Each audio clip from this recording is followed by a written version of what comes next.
Bonjour à tous, bienvenue sur cette nouvelle vidéo. Nous allons aujourd'hui coder en Solidity avec l'aide de ChatGPT et pour cette vidéo, j'ai décidé de vous montrer comment créer une crypto-monnaie. Avant de passer au vif du sujet, abonnez-vous à la chaîne pour ne pas manquer les futures vidéos et surtout likez et commentez la vidéo. Pour ceux qui ne savent pas, ChatGPT est un outil conversationnel développé par OpenAI qui permet de répondre à tout type de besoins. Vous l'avez sans doute déjà utilisé car il a beaucoup fait parler de lui ces derniers jours. Si ce n'est pas encore le cas, vous aurez le lien dans la description, n'hésitez pas à le tester et à jouer avec après cette vidéo. L'objectif de cette vidéo est de créer notre propre crypto-monnaie que nous allons déployer sur le réseau de test Goerli. Pour cela, nous allons définir dans un premier temps les caractéristiques de notre crypto-monnaie. Notre crypto-monnaie aura différentes caractéristiques. Il aura un nom, un symbole, une total supply et un nombre de décimales. Dans notre cas, notre crypto aura pour nom DevMoms en référence à la chaîne, il aura pour symbole DMS, il aura pour total supply 21 millions et pour nombre de décimales 8. Pour ceux qui n'ont pas la ref, cette total supply de 21 millions et ce nombre de décimales 8 sont les mêmes que ceux de Bitcoin. Nous allons également définir une fonction de transfert qui va nous permettre de transférer notre crypto d'une adresse à une autre. Et cette fonction-là, nous allons la personnaliser avec l'aide de ChatGPT.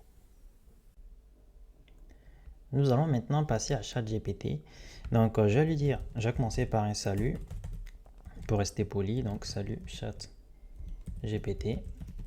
Peux-tu nous fournir le code Solidity pour créer notre crypto? Comme ça, avec, on va plutôt dire qui aura pour nom DevMoms, pour symbole DMS, pour supply 21 millions et pour décimale 8. Nous allons ensuite lui dire de nous générer une fonction de transfert et pas n'importe laquelle, on va lui demander de nous générer une fonction de transfert qui va prélever 5% du montant envoyé et envoyer ces 5% à une adresse que nous allons lui définir. Donc nous allons lui dire avec une fonction de transfert qui prélève 5%, comme ça 5% du montant à envoyer et l'envoie à l'adresse. Et nous allons essayer de récupérer l'une de mes adresses MetaMask. Donc je vais ouvrir MetaMask. Je vais prendre celle-là, l'adresse du compte 3. Voilà. Donc là, nous demandons à ChatGPT de nous générer le contrat Solidity qui va nous permettre de créer notre crypto qui aura ces caractéristiques-là. Donc DevMoms pour nom, pour symbole DMS, pour supply 21 millions et pour décimal 8. Et avec une fonction de transfert qui est personnalisée, qui prélève 5% du montant envoyé et l'envoie à l'adresse 0x56. Alors désolé hein, pour les fautes d'orthographe ou pour les accents oubliés, mais on va le faire comme ça. Normalement, ChatGPT comprendra. Donc, je vais lancer la commande. On va maintenant patienter un petit peu afin d'avoir la réponse complète de ChatGPT.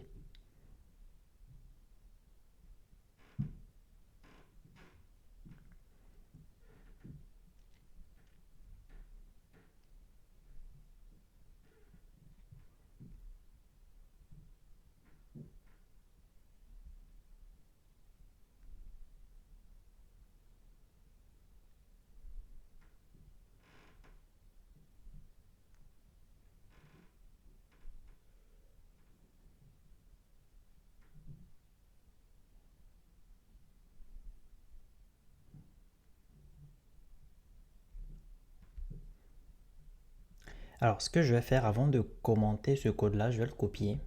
Je vais ensuite ouvrir un éditeur de texte en ligne, Remix.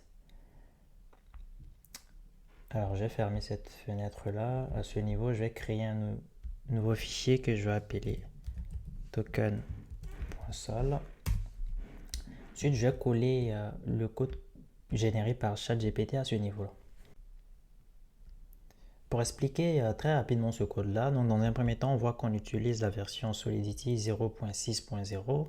Ensuite, on a un contrat devmums qui a été généré. Dans ce contrat-là, on voit qu'il contient 4 variables. Donc les variables name, symbol, décimal et puis total supply. Donc c'est comme on le lui a spécifié en ChatGPT. Donc il a créé une variable non devmums, symbol DMS, décimal 8 et une total supply de 21 millions qu'il a multiplié par 10 puissance 8.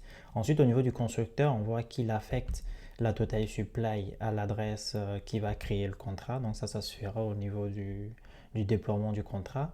Et on voit que là, qu'il nous génère une fonction de transfert. Et cette fonction de transfert-là, ce qu'elle fait dans un premier temps, c'est qu'elle vérifie que l'adresse émettrice du transfert a suffisamment de fonds pour faire le transfert. Donc, il vérifie que la quantité de cette adresse-là est supérieure à value et ensuite, il vérifie que value est supérieure à 0. Et dans le cas contraire, il va envoyer le message insufficient balance. Ensuite, là, il va calculer donc, la quantité de phi à prélever. Donc, il fait value multiplié par 5 divisé par 100. Donc, ça va être les 5% à prélever. Ensuite, là, c'est qu'il va retrancher à l'adresse émettrice donc la quantité à transférer. Ensuite, à ce niveau-là, donc il va envoyer les fees, donc la quantité prélevée de 5%, il va l'envoyer à cette adresse-là, comme on le lui a spécifié. Et tout à la fin, c'est qu'il va envoyer à l'adresse qui va recevoir le transfert, il va faire value moins la quantité à prélever, il va envoyer cette quantité-là à cette adresse-là. Donc, ce qu'on va faire, on va déployer ce contrat-là, ensuite on va le tester et voir si tout fonctionne comme on le veut. Je vais venir à ce niveau-là. Donc, je vais choisir la version Solidity 0.6.0. Donc, je vais descendre à ce niveau-là. Ce que je vais faire, c'est que je vais compiler le contrat et m'assurer que le contrat compile bien. Donc, je vais cliquer sur ce petit bouton-là. On voit que là, on a le petit cercle vert. Donc, ce qui veut dire que tout s'est bien passé. Pour déployer notre contrat, ça va être très simple. On va venir au niveau de cet onglet-là.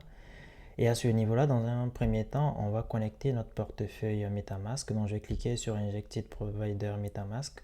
On voit qu'il nous a connecté l'adresse qui commence par 0x091. Pour faire le déploiement, on va cliquer sur le bouton Deploy. Ensuite, au niveau de la pop-up MetaMask, là, on a les infos notamment sur les frais de gaz à payer. On va cliquer sur Confirmer. Ensuite, on va patienter un petit peu, le temps que la transaction soit rajoutée dans le bloc. Patiente encore quelques secondes, normalement c'est rapide. Hop, là on voit que c'est chose faite. Je vais cliquer pour arriver au niveau d'Etherscan pour voir le détail de la transaction. On va patienter un petit peu afin d'avoir toutes les infos. Je vais recharger la page. Hop, on voit que là, quand on a les infos, on voit que c'est ce contrat-là, donc qui commence par 0x091 qui a déployé le contrat, et on voit que ce contrat-là, il vient d'être créé avec cette adresse-là. Donc si je affiche ce contrat-là, je vais copier l'adresse du contrat et je vais importer ce contrat-là au niveau de notre portefeuille. Donc je vais ouvrir MetaMask, je vais aller au niveau du account 1, donc c'est l'adresse 0x091. Ensuite, ce que je vais faire, je vais cliquer sur importer des jetons. Là, je vais rajouter l'adresse. Hop, et on voit que MetaMask nous retrouve automatiquement notre crypto qui a pour symbole DMS avec pour nombre de décimal 8. Si je fais ajouter jeton, là on voit qu'on a la quantité 21 millions. Je fais importer. Si je viens au niveau de l'accueil, on voit que cette adresse-là, 0x091, a bien la quantité de la total supply qui est de 21 millions de crypto DMS. Nous allons maintenant essayer de transférer une certaine quantité de cette total supply là à une autre adresse afin de tester la méthode de transfert que nous a généré ChatGPT. Je vais revenir au niveau de MetaMask. Là, je vois qu'on a la quantité 21 millions. Je vais aller au niveau de l'écompte 2. Je vais copier cette adresse là. Mais avant, ce que je vais faire, je vais importer en fait ce token qu'on a créé au niveau de l'écompte 2 afin de voir la quantité initiale qu'on a. Normalement, c'est 0. Donc là, si j'importe le jeton, on voit qu'on a 0 DMS au niveau de ce compte-là. Je vais aussi aller au niveau du compte 3. Je vais aussi faire importer. Je vais le rajouter là. Hop, normalement, on a aussi 0. Hop, ce qui est normal parce que ces deux adresses-là ne contiennent aucune quantité de jetons DMS. Je vais revenir au niveau de l'écompte 1, mais avant, je vais copier l'adresse de l'écompte 2. Et au niveau de l'écompte 1, ce qu'on va faire, on va transférer une certaine quantité à l'écompte 2. Donc je vais venir à ce niveau-là, je vais faire envoyer. Là, je vais coller l'adresse. Ensuite, je vais décider d'envoyer par exemple 1 million de DMS. Donc je vais faire 1, 1, 2, 3, 1, 2, 3. Normalement, ce qui va se passer, c'est que cette adresse-là du compte 2 va recevoir cette quantité-là. Cette quantité-là, moins les 5% de frais. Donc 5% de 1 million, c'est normalement 50 000 si je ne me trompe pas dans le calcul. Donc ce qui veut dire que cette adresse-là va recevoir normalement 950 000 jetons et l'adresse du le compte 3 va recevoir 50 000 jetons. Donc on va le tester, je vais faire suivant. Donc là on a le détail de la transaction, je fais envoyer. Je patiente un petit peu le temps que ça charge.